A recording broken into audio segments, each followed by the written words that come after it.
Good afternoon, everyone. My name is Angel Hagemovic, and I'm a PhD candidate at the Faculty of Philosophy, University of Novi Sad. And today I will be the moderator of this webinar on the topic of gender equality and gender-based violence. Today's panelists will focus on gender perspectives, on cyberbullying, sexuality, and diversity. This webinar is a part of, and this part of the webinar is a part of a greater webinar, which is created by UGLO Alliance, and it is aimed at addressing key societal challenges regarding gender inequality through an interdisciplinary approach. Today's event brings together experts and researchers to discuss issues as the intersection of gender inequality, as well as cyberbullying, sexuality, and diversity. These themes are not only timely, but also essential in order to foster a more equitable and inclusive society. Gender inequality remains a deeply entrenched issue worldwide, manifesting across various domains, including wages, career opportunities, access to education, and representation in leadership roles. It is rooted in historical systems of power and perpetuated by cultural norms, stereotypes, and systematic biases. Despite decades of advocacy and significant progress in some areas, women, non-binary individuals, and marginalized communities still face limitations in achieving equality. For instance, the glass ceiling continues to limit career progression for women, while outdated gender roles impact everything from domestic responsibilities to access to resources. In the digital age, these challenges extend into the virtual world, creating new forms of inequality and harm. Cyberbullying has emerged as a particularly troubling issue, disproportionately targeting women, LGBTQ+ individuals, and other marginalized groups. Online harassment often reflects and amplifies existing societal prejudice, making the digital space unsafe for many. The anonymity of the internet frequently emboldens aggressors, and the intersection of gender and technology has created unique vulnerabilities that traditional frameworks for combating violence have yet to fully address. At the same time, discussions surrounding sexuality and diversity continue to push boundaries, challenging traditional norms and advocating for greater acceptance and understanding. These conversations are essential to dismantling harmful stereotypes and ensuring that everyone, regardless of gender or sexual orientation, can live authentically and without fear of discrimination. Diversity is not just a value to be celebrated, it's a fundamental component of innovation, creativity, and progress. Therefore, through today's webinar, we aim to explore these interrelated issues in depth. Our speakers will discuss how gender perspectives shape experiences of cyberbullying, as well as the role of diversity in combating discrimination. Those who attend this seminar will gain valuable insights into complexities of these challenges, and they will also have the opportunity to engage directly with our speakers during the Q&A session. The Q&A session will take place directly after each of the presenters finish their presentations. It is now time to introduce our first speaker, Professor Bojana Dinic. Professor Bojana Dinic is an associate professor in the Department of Psychology at the Faculty of Philosophy, University of Novi Sad. Her research focuses on socially malevolent traits and their behavioral outcomes, including aggression and violence. She is also deeply engaged in psychometrics, and she has developed and adapted numerous measures in the field of personality psychology. She is also a part of the first twin study in Serbia, and over the years, she has received multiple prestigious awards for her contributions to psychology. Her presentation explores the critical issues of cyberbullying with a particular focus on gender-based cyberbullying and sexting violence. It examines the individual and social factors that make girls more vulnerable to these forms of victimization, highlighting the evolution of online spaces for being male-dominated environments. Therefore, Professor Bojana Dinic, the floor is yours. Thank you very much for this wonderful announcement. And I can share a presentation with you.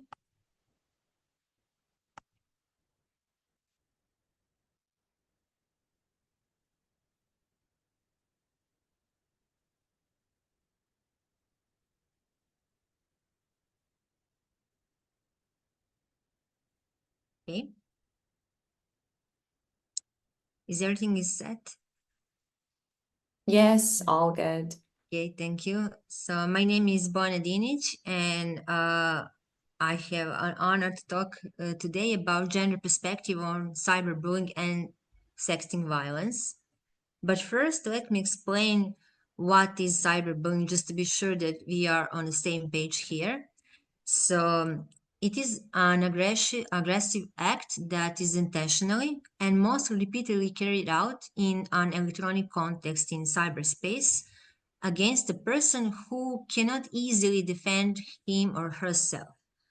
However, cyberbullying is not simply bullying in cyberspace. Because of the specific characteristics of cyberspace, it is actually a distinct form of violence. So, why is cyberspace specific? There are several characteristics of cyberspace that makes cyberbullying different kind of violence. And firstly, it is characterized by a greater social disinhibition. In cyberspace, we have less behavior control than in face to face, which opens up possibilities for bold and aggressive actions. Then, the anonymity contributes to the disinhibition and power imbalance between a bully and the victim, which is actually present in all forms of violence. So, in all forms of violence, you have this kind of power imbalance. But in cyberbullying, the source of this kind of power imbalance could be anonymity. The inability to know who the bully is and what him or her motives are makes the victim feel insecure and helpless. Next, the next characteristic of cyberspace is massive audience and actually unlimited audience. And this makes the victim even more helpless and contributes to the power imbalance.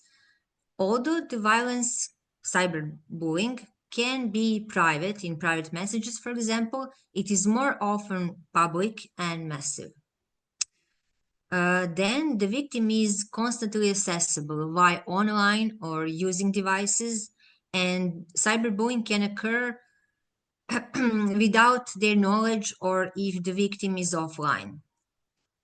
The trace of cyberbullying remains forever. So even if we delete, for example, some content from social media or websites or internet, we still do not know who downloaded it and who can bring it that content again. So so we are actually never sure whether that some embarrassing content would be again be accessible. And finally, cyberspace induces greater de-individualization and dehumanization of the victim. Perpetrators often forget that they are actually communicating with a human being. This emotional detachment leads to less empathy for the victim, which in turn increases the tendency toward violence. So now when we know characteristics of cyberbullying and why cyberbullying is specific, let me show some evidence about gender differences in cyberbullying. There are many research that investigated gender differences in cyberbullying and meta-analysis and even meta-analysis of meta-analysis. And the final conclusion is that men and boys are more often perpetrators, but gender differences are actually very small compared to, for example, traditional bullying, face-to-face bullying. In European countries, there are even no significant gender differences. However, in the case of victimization, women and girls are more often victims, especially in European countries, or some analyses show that there are no significant differences, but the more often result is that there are significant gender differences where women and girls are more actually victims. However, men and women are involved in different types of cyberbullying. Women are more exposed to a specific form of cyberbullying, which is actually gender-based cyberbullying against women. So, what is gender-based cyberbullying against women? Against women, yes. Actually, it is cyberbullying directed against a woman because she is a woman, or that disproportionately affects women. It stems from unequal power relations between men and women and the consequent discrimination against women. So, what are the motives for gender-based cyberbullying? They could be, for example, revenge, sexual gratification, social status, financial gain, all aimed at achieving power, control, and dominance over women. It occurs through the same forms of general cyberbullying, for example, trolling, hate speech, cyberstalking, similar, only with a gendered connotation. For example, it is not general shaming, but slut shaming. It is not general hate speech, but sexist hate speech. It is image-based sexual abuse, gendered, gendered hate speech, and similar. According to one report from United Nations, about 16 to 58% of women experience some form of gender-based cyberbullying in their life. As you can see, the range is pretty large because different countries have different prevalence of this kind of cyberbullying.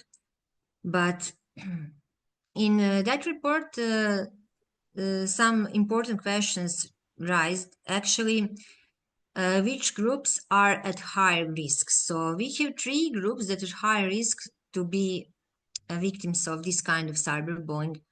Firstly, women who face multiple forms of discrimination, including women with disabilities, LGBT, or other minorities, Roma women, and similar. Then the second group are actually women in public life, human rights defenders, activists, journalists, politicians. And maybe the most vulnerable group is a group of young women and girls. So young women and girls actually are more likely to use electronic devices for learning, accessing information, for work, for connecting to peers. And this is something that makes them more vulnerable to be a victim. The first attacks of gender-based cyberbullying occurred between the ages of 14 to 16. So this is actually maybe the most vulnerable group. And because of that, we dedicated a lot of work in research of gender-based cyberbullying in adolescents. One of the most frequent forms of gender-based cyberbullying is sexting violence. But just to be clear, consensual sexting represents a form of exploring one's sexuality, strengthening intimate relationship, and similar, and it can be especially important in the adolescence There is nothing wrong with consensual and wanton sexting as long as the trust between the involved persons is not betrayed. The problem occurs when sexting is unwanted, it is sexting violence, and when it is spread without consent to be spread. So first, based on our study on Serbian adolescents, let me show results about gender differences. So there is no actually gender differences in perpetration of sexting violence, and 50% of boys and or young men and 40% of girls actually commit in our research that they did it in the last year at least once. However, and yes, and just to uh, say something about this, the most common form of perpetration of sexting violence is forwarding sexual content to friends in the context of making a joke. However, in the case of victimization, girls are more often victims in 90% compared to boys in 7%. The victims were most often under pressure to send sexual content, and the perpetrator was usually an unknown person, with the entire act being interpreted wrongly as flirting. Next, we explored the individual and social factors of both cyber victimization and sexting victimization among girls only. Among individual factors, you could see which factors we explored. All factors were connected to cyber victimization and sexting victimization, like time spent on the internet, online risky behavior, but among them, the most important one is online risky behavior, meaning posting and sharing personal information, interacting online with an unknown persons, approve friendship requests from an unknown persons, that kind of online risky behaviors. And if a girl engages in risky behaviors online, and if she's careless, it makes her more vulnerable to become a victim. In addition to the online risky behavior, uh, cyber victimization is related positively to more accounts on social media, especially if you have account on TikTok. So it is not about the time spent online, but about the content that adolescents seek. Next, among social factors, we explore factors related to peers, parents, and school. Firstly, in the case of factors related to peers, lack of peer support is a risk factor for cyber victimization, but the most important factor from this domain is cyberbullying tolerance among peer group and normalization of cyberbullying in that group. Next, among parental factors, parental control was negatively related to sexting victimization, which is actually expected. However, parental mediation is positively related to cyber victimization, which is unexpected. And we assume that in cases of cyber victimization, girls turn to their parents, who then become more actively involved in the child's online activities through mediation, meaning through co-participation in child's online activities.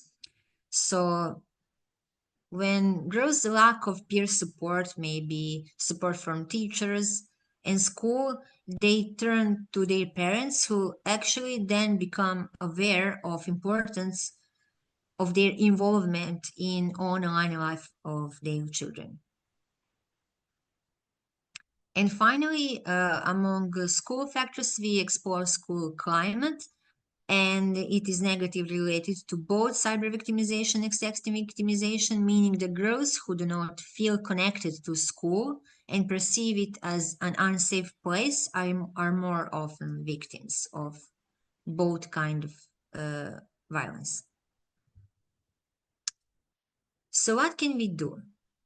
Based on results of our research, definitely we could put more effort in educating about media literacy and safe internet use, plus raising awareness about gender equality and the unacceptability of gender-based violence of all kind of gender-based violence. We can take protective actions, for example, blocking, unfollowing, removing tags, of course, collecting evidence if cyber violence, including gender-based cyber violence, occurs, which actually could lead us to reporting the violence because uh, any kind of violence, including cyber violence and gender-based cyber violence, is not a private matter, and it not affects only a person involved, and it not affect only victims, but whole community and whole society. Actually, we all suffer because of that. And of course, if we have experience of victimization of cyberbullying and gender-based cyberbullying, of course, we can seek help. Social support is very important for both prevention and intervention after the experience of cyberbullying. If not among peers, we can seek support from parents, trusted persons, and of course, professionals. Research showed that it is enough for adolescents to have at least one person of trust from who he or she can get support. So we can make sure that we are among those trusted persons. Thank you very much. And if you have any questions, feel free to ask.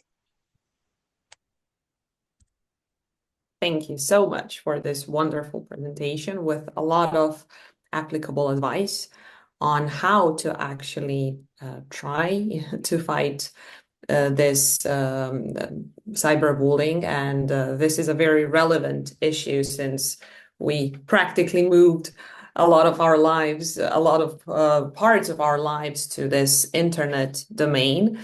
Now I would ask the audience to ask questions, and we already have several. So the first one says, very interesting presentation. I wondered about the difficulty in victim blaming, especially when a young girl has trust issues, if her trust is broken. Do parents understand this? And does this cause additional issues for the girls if the parents blame her for the behavior of the aggressor? Thank you very much for your question. Yes, of course, there are a lot of stigmatization and victim blaming, not only among girls, but also if the victim is older girl or woman. So definitely in society in which more traditional gender roles are more expressed, yeah, there are larger frequency of victim blaming. So I'm not sure how much parents these days understand this, especially if they are also, how to say, in the system of traditional roles. But I'm sure that now they understand better than, I don't know, 10 years ago. So we have large campaigns like this one and similar. So I think that we are in a good way to prevent this kind of violence. We cannot stop it ultimately, because I'm thinking that we will face it with it eventually. But we can do a lot of things to combat better with this kind of violence. So I'm sure that adequate education will help in that aim. Okay, thank you. Thank you. There is another question. It starts with amazing presentation. Thank you so much. And then it says, are there any common misconceptions about sexting that contribute to victim blaming or stigmatization of those affected? Oh, yes, definitely. especially because sexting, as I said, mostly in traditional societies, seems as unwanted behavior and something like it's not allowed. But it is actually, if it is wanted and consensual, it could be form of expression of sexuality, and especially in adolescence when we are starting with intimate relationships. So it could be actually a good way to enhance intimacy between partners, but of course it go with risks. So if the so I'm not sure that all parties involved in education understand the sexting actually, if it's wanted, is not nothing bad. So I hope that we, with education, we make clear about that part. So it's not about the victim who sent it; it's about the perpetrator or person who betrayed the trust of the victim and sent it without consent.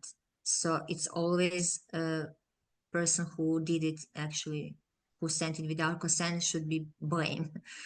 And he or she is only responsible for violence. Yes, yes, absolutely. There is another question that says, do you know if there are any tools to seek help regarding cyberbullying at the European level, Mhm. the level of Europe? Yes, yes, yes. I know in Serbia, but for European, yes, definitely there are some websites, but I could check and I could send it, or you can contact me. So definitely there are, yeah, there I know some websites, especially for cyberbullying and for, I mean, especially for gender-based cyberbullying and similar kind of violence like hate speech related gender-based violence and similar. So you can contact me and I will send it to you.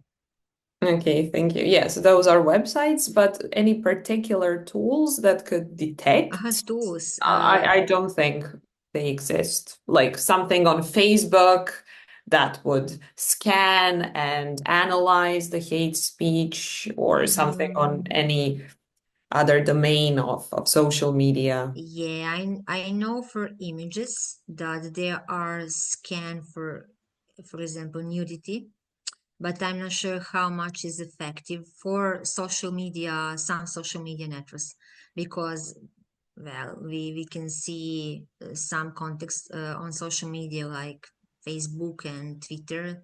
So I know that there are some tools, but it seems like maybe they don't use it well, or that users find some way to send that content without noticing of administrators or similar.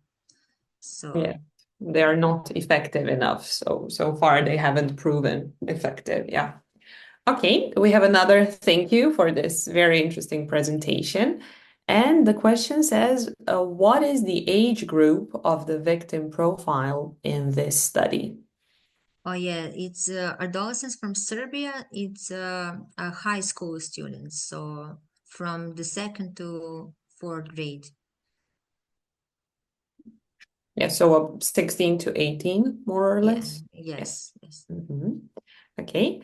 And the final question for this Q&A session, there will probably be more later on. Are there any emerging trends or new risks related to online behavior that should be considered when addressing cyberbullying among girls? Hmm. Any new trends? Mhm. Yes, but I'm not sure how much is it new, but related to online behavior, like online risky behavior, uh, Yes. beside privacy protection and mm, well, beside privacy protection and, for example, I know installation of some uh, camera to track your Mhm. activities online. I'm not sure. Mhm. something online. Okay, or any But new risks, maybe something. So the question says well, for trends or example, risks, maybe yeah, some new thing like that deep fake perpetrators. maybe. Mhm. Like deep fake maybe, there when anybody actually could find your pictures and put it in some embarrassing position or video. Yeah, that is new trend. So basically, we do not have tool to combat with that yet because our pictures are actually available.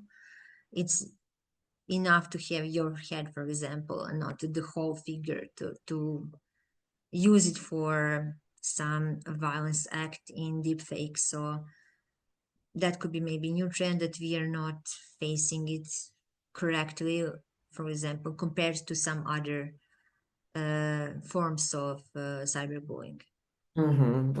Interesting. Interesting and scary as well. There are two more. So it says, thank you so much for a great presentation. How does the police work with these cases? So what is the police response to this? And do they collaborate with LGBTQ plus organizations? Well, I know only situation here is Serbia, and they do not collaborate with those organizations. And in fact, for example, I know that now it's the main question is could image-based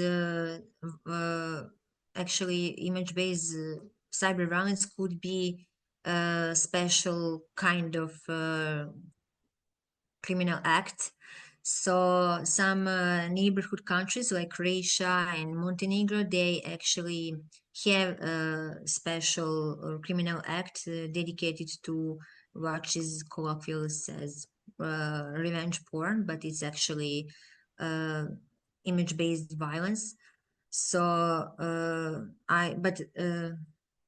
in Serbia, there are some negotiation now that we actually have also different kind of criminal acts like this. Eventually, police will need to be open for collaboration with different kind of organization, and this initiative actually for including this special criminal act came from organization like Osnažene and organization like Autonomni ženski centar. I'm not sure how it's in English. So Autonomni, organizations for women yes, empowerment. yes, but mostly from organization who are fight for women right and protection. So yeah. Yes, yes. Okay, thank you. So that will be a whole new branch of police work, at least in Serbia, because yes, yes. Okay. Another question says, how to dismantle the double standard in online bullying? For example, a girl is more bullied than a guy for the same reason. So, for Hmm. example, they share the same physical trait, but girls are more bullied than boys for the same thing. Well, yes, I suppose because the root of this disbalancing in power imbalance and actually gender inequality. So, uh, how to combat with this? Is this the question? Or, uh, How to combat that? Yeah, okay. how to dismantle the double standard.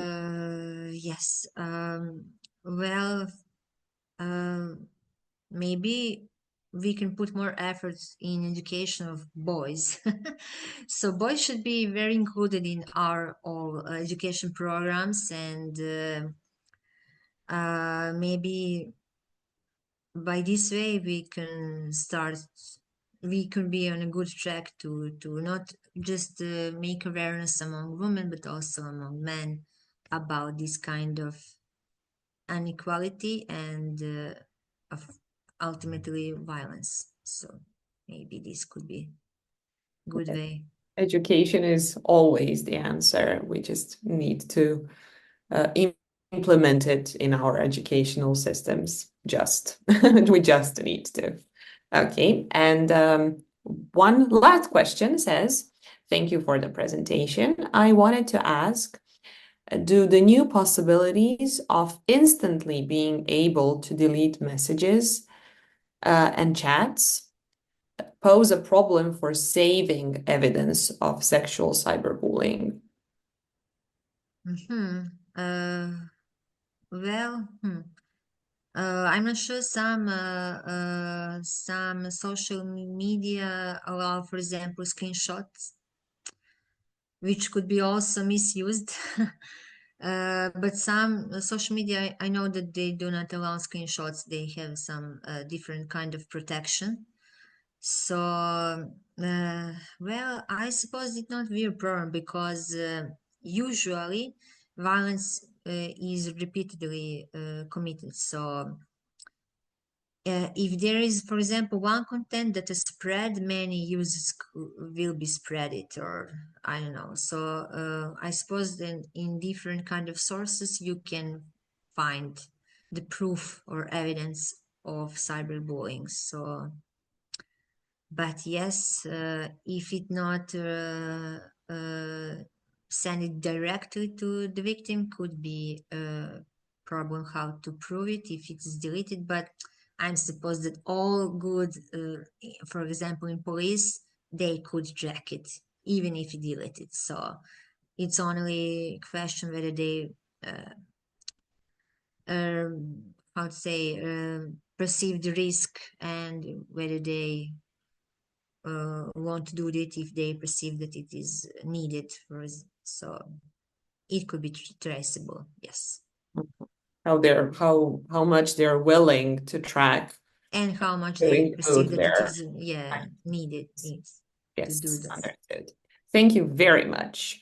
This Thank was you for this really insightful questions. and really relevant, such a relevant topic. So thanks a lot. And I suppose we will talk more in the other QA session. And now it's time to introduce our second speaker, Sara Magales.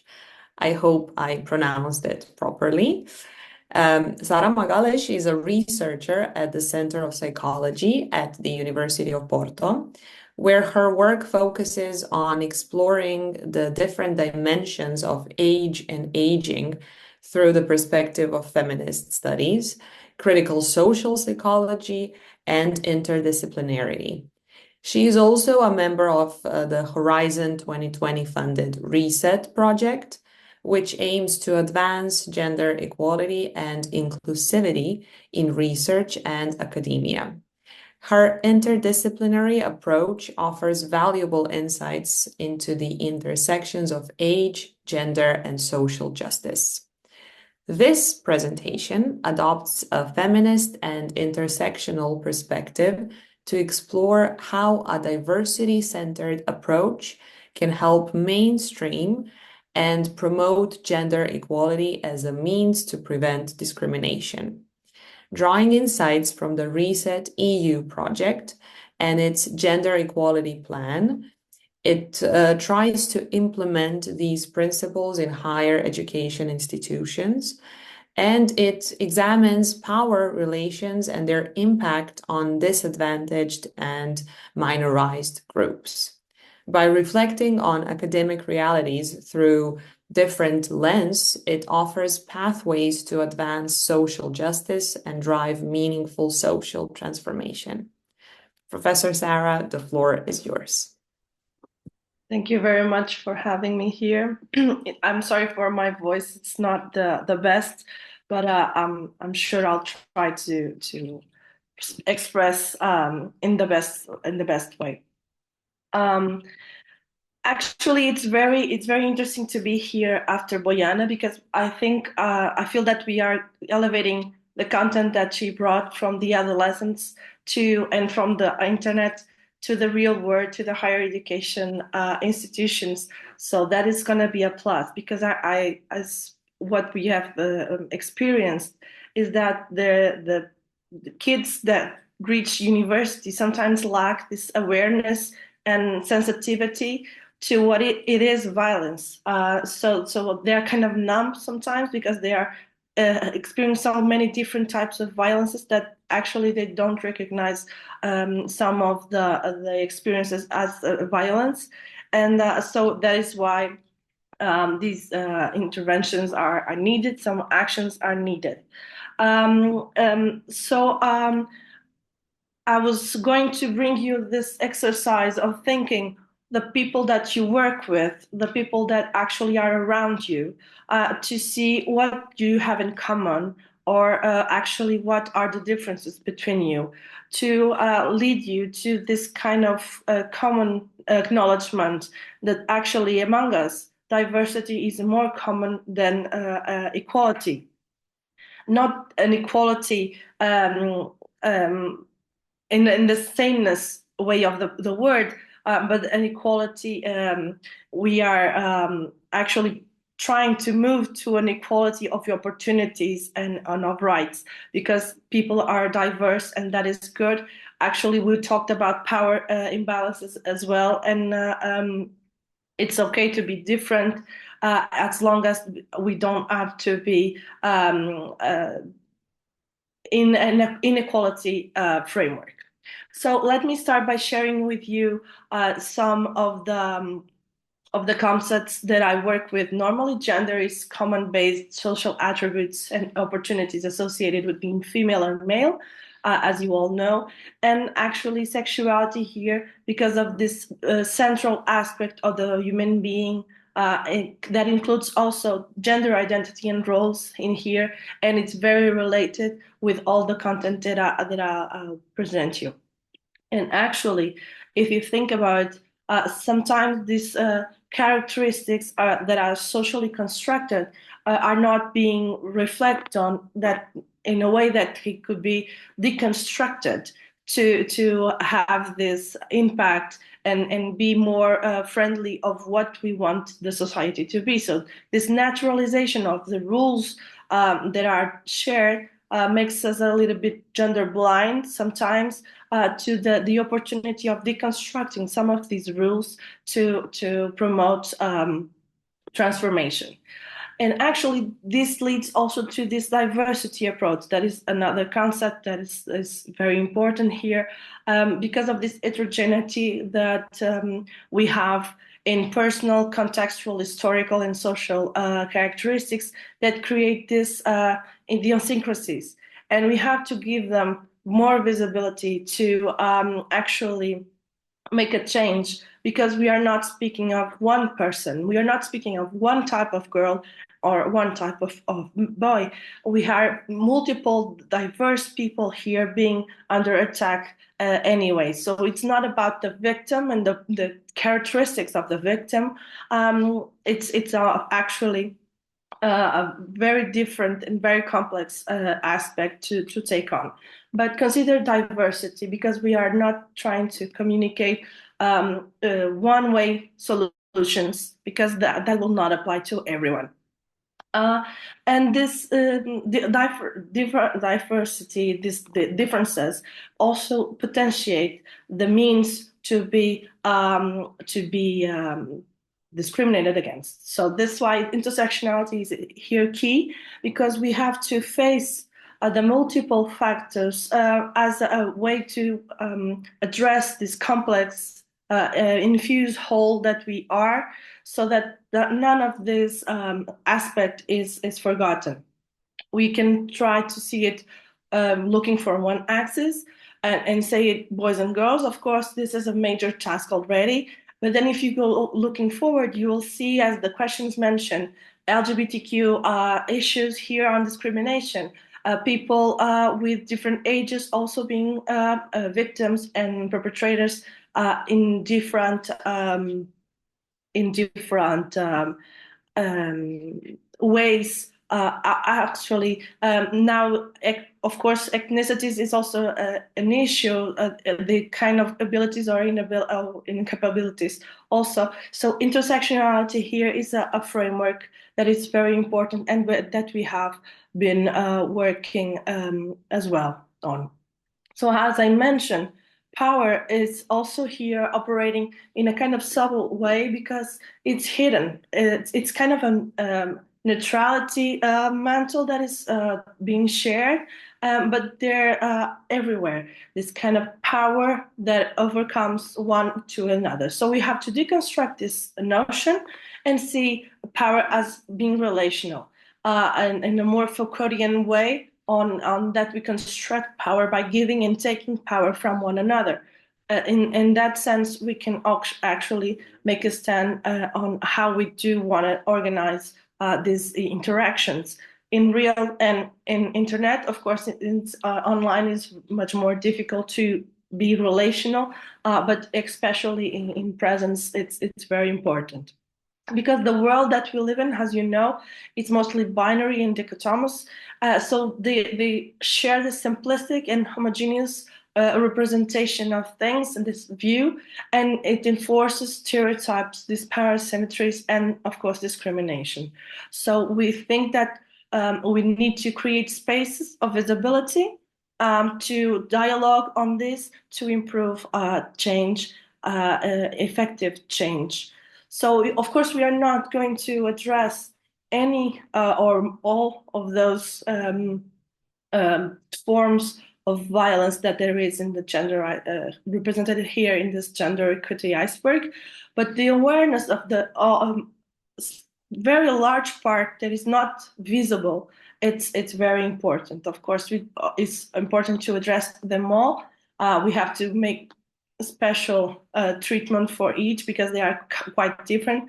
But in general, we have to promote gender-free, discrimination-free environment. So that's why we have to move. So we also I wanted to bring you here some grounded proposals from the Reset project that was mentioned before, because we are as a consortium have worked on this topic of gender-based violence, and we try to create this awareness on our institutions. So I was I'm going to give you some of the actions that we took and some of ideas to maybe take on to your environments and to your future proposals. Here at Porto, we mainly did some talks and some participations in conferences to address this with students, especially on how to minimize or transform the environment to reduce gender-based violence, discrimination, and harassment.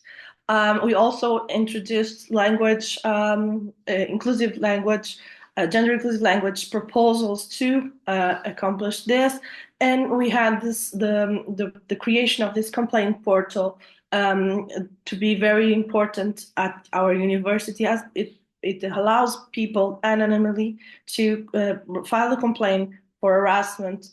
And this is very important, one of the very important tools to combat gender-based violence.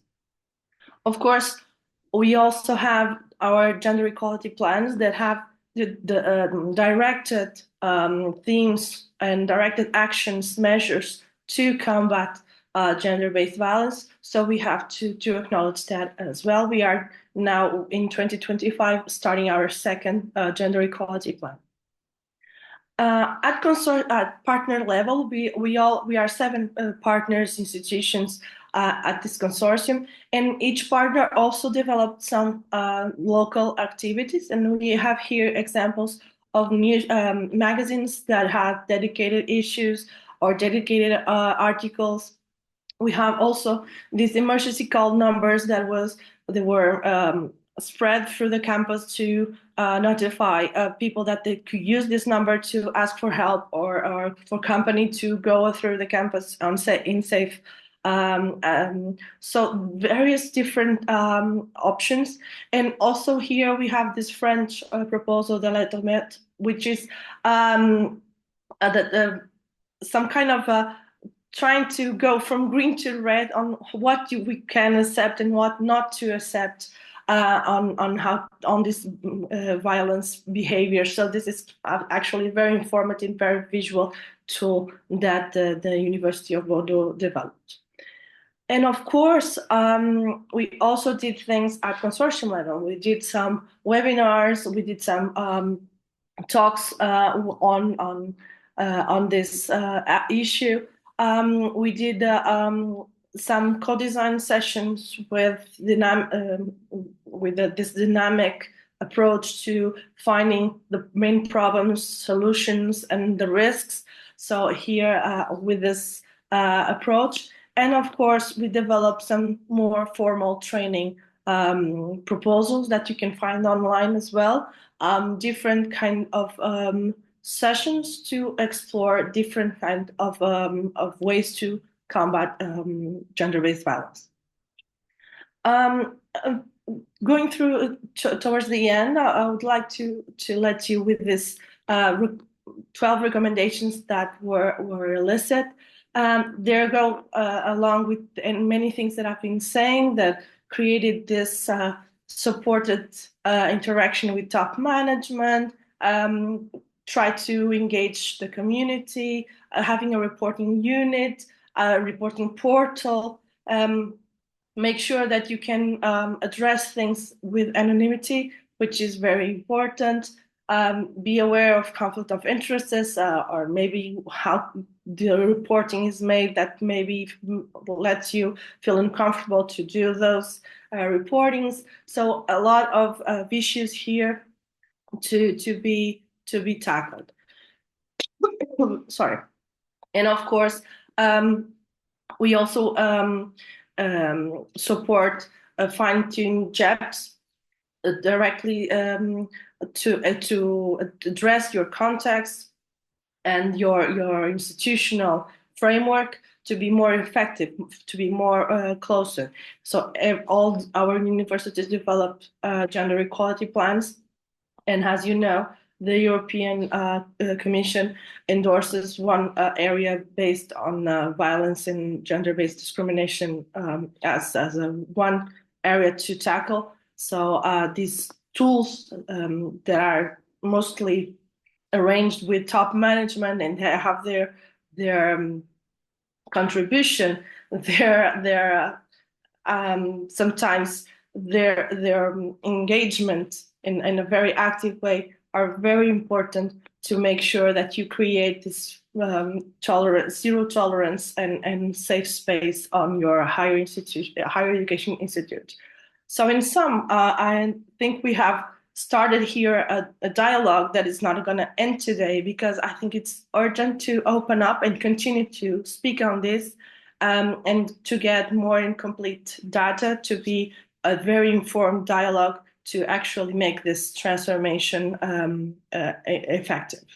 So many thanks again for being here. Thank you. Thank you very much.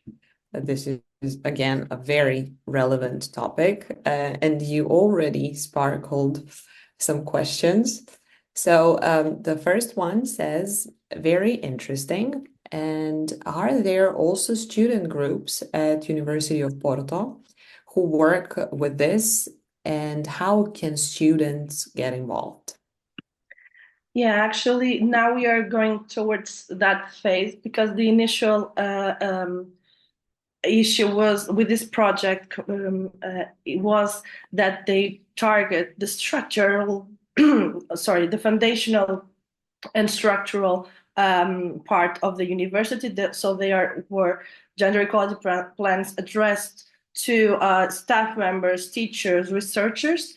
Of course, we didn't ignore that the students were a keystone, but that was too many on our plates at the first start. So we wanted to make a starting ground to be able to work on afterwards. So this second gender equality plan, because the first one was 2.5 years of implementation, so it was very, very fast. And this one now integrates this student approach, this importance of speaking. Of course, we had these actions with them. They were not the focus. They were recipients of our measures, of our first measures. But now they are to be included. And I strongly advise people to make communities of reflection on this to work with us. We have engaged the students' unions, but still there are a big step from that to the community. And yes, of course. Excellent. Yes, it's a lot on your plate right now, as you said, but student involvement is definitely a positive outcome and a great way to involve the whole community. Another question, I suppose, can be answered by both. It says, thank you for this initiative to present these cases in the webinar. And the question is if you have a comparative picture of how your work or the support of certain organizations provide help to people who face violence worldwide, especially considering Latin America. Yeah, this is an European funded project. Of course, we don't have this kind of compared data, but still what we can say is that, for instance, in Oporto, we have a large community of Latin American people, students mainly, but there are migrants here and for studying purposes. So we have this very clear notion that sometimes when we think about our framework, our contextual approach, we have to consider also that, as I said, in an intersectional perspective, this cultural and contextual background is also essential because we understand that people growing up in other places of the world have different assumptions and different expectations and different approaches. So we try to go as multiple as possible to engage them all. And we can say, as a Portuguese-speaking country, Brazil is very present here at Oporto, and it's a very engaged community. So it's very interesting to understand that that connection that some students strive to and pull the others to raise awareness and do something. Yeah. Buena, is there anything you would like to add regarding the worldwide point? Yeah, no. Sarah explained perfectly. Okay, it's then a great collaboration. Another person just says thanks.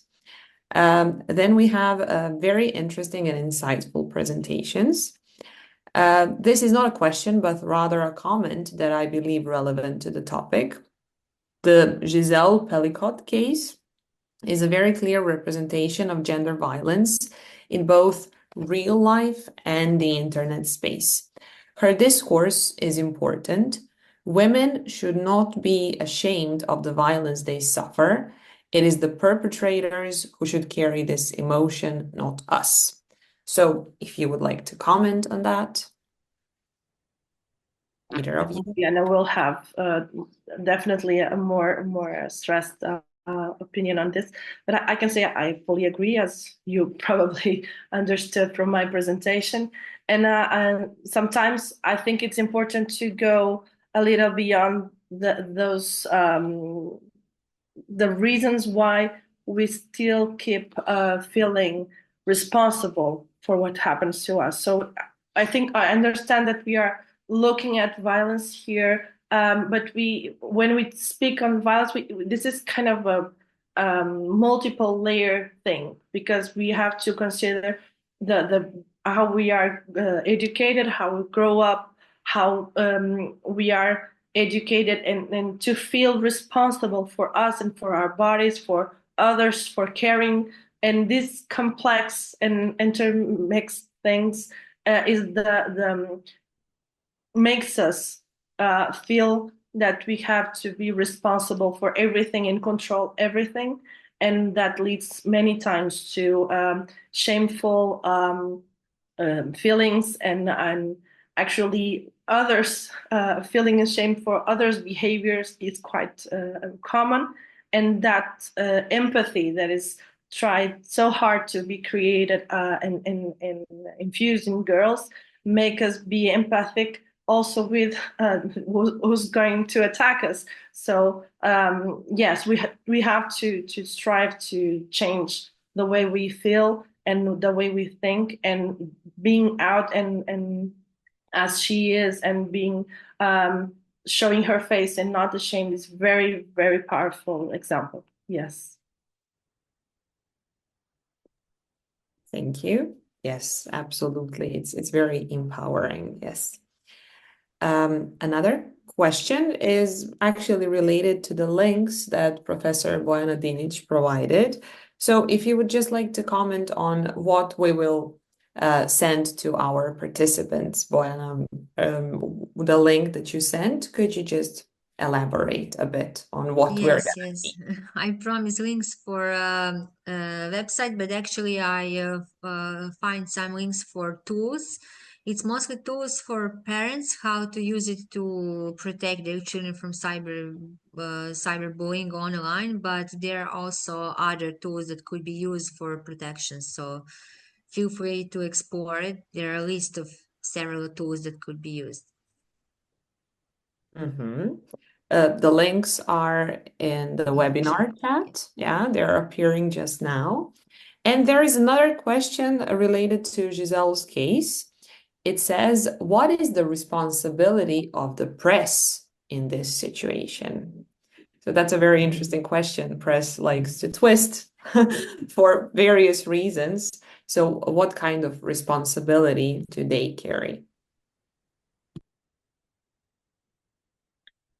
Well, I think they're in a kind of difficult position because they want to sell, but they actually want to inform. So what I've been watching is that many press stopped being informative to being speculative and more of a culture of spectacle, and not much of the informative traditional kind of press.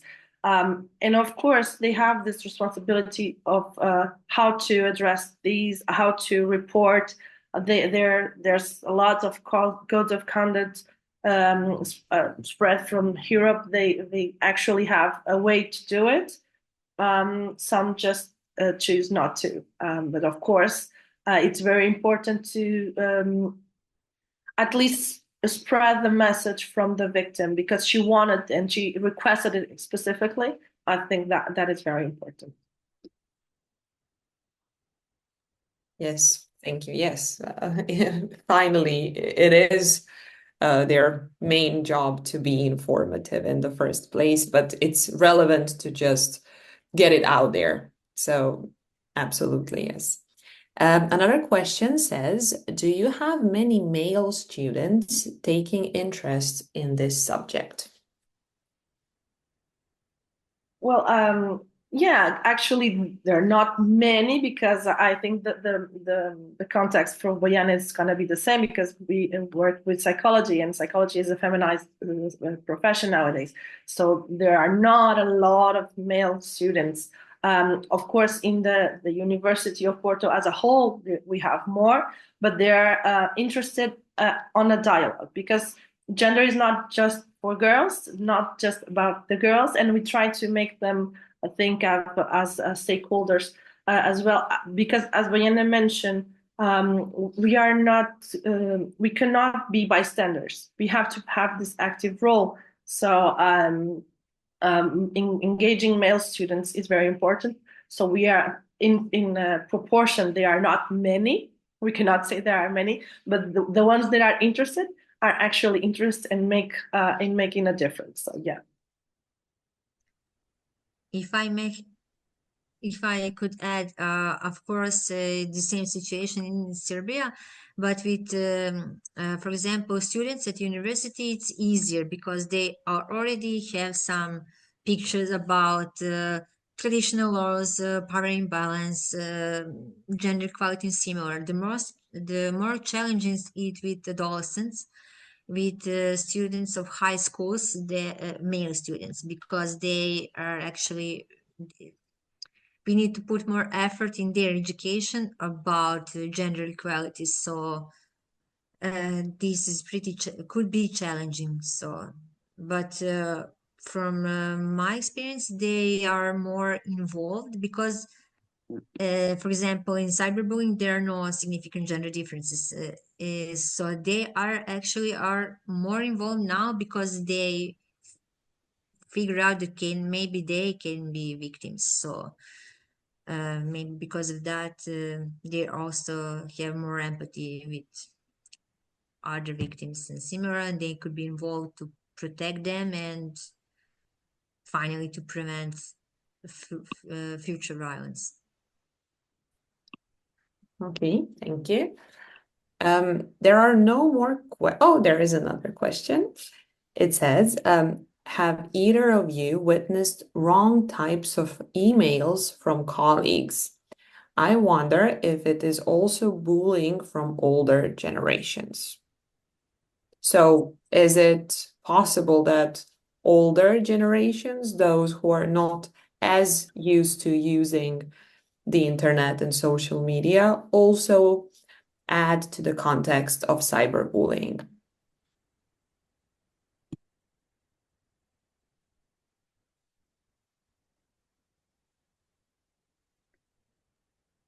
Or no?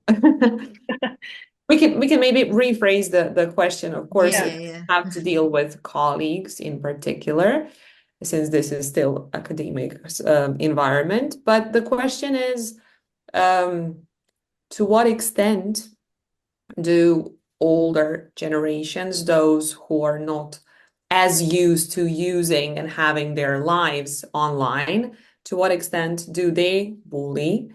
And is it more common in younger generations, or is it maybe equally distributed, and so on?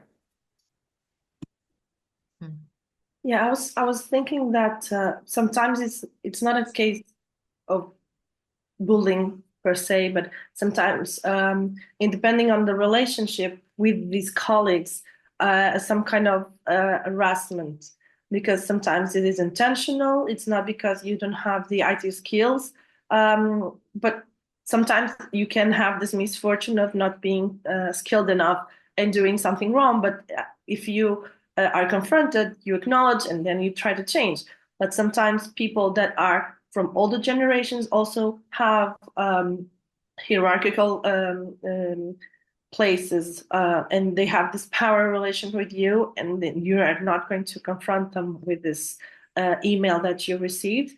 And if you perceive that it's constant, repeatedly, and intentional, that could perform a kind of harassment at your workplace, of course. Well, I think this kind of feeling that it's on purpose, that you're targeted. Maybe it's not that with others, and that when once talked about it, it's not changing. So yeah, that could confirm a form of violence. Maybe not the bullying type, because it has this specific configuration, but then harassment, yes, there are very considered mild versions of violence on that mixed you on whether it is or not harassment. So there's a large gray area that you are not sure if it's on purpose, if it was violence or not. So that's another topic for another webinar to address how to deal with this kind of gray zone. I cannot, for example, research showed that technical skills in adolescents are not actually source of power imbalance. So it is not true that more skilled students are more perpetrator of cyberbullying. So I suppose the same could be also for older. So it's not mainly related to computer skills and technical skills. So practically anyone could be a bully, regardless of age. But maybe adolescents are more exposed to because of online risky behavior, which is higher among them and similar. Okay, thank you. We will wait a bit more to see if there will be any more questions.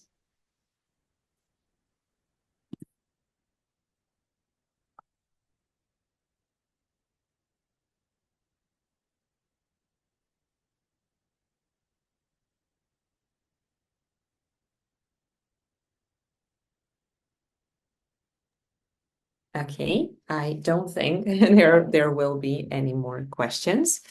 So I would like to thank you both for this exceptionally wonderful contribution to the field of gender equality. And it would be a good time to wrap up this session. Thank you for the participation, both the audience and the panelists. I would also like to express the deepest gratitude to our speakers for their insightful presentation. And we will talk more about gender inequality tomorrow. Finally, I would like to thank the University of Novi Sad, Ludwig Maximilian, and all the other Alliance universities for co-hosting this wonderful conference. And I hope to see you tomorrow when we will discuss another subtopic of this big question and a big challenge that our society faces. Thank you all and have a nice day.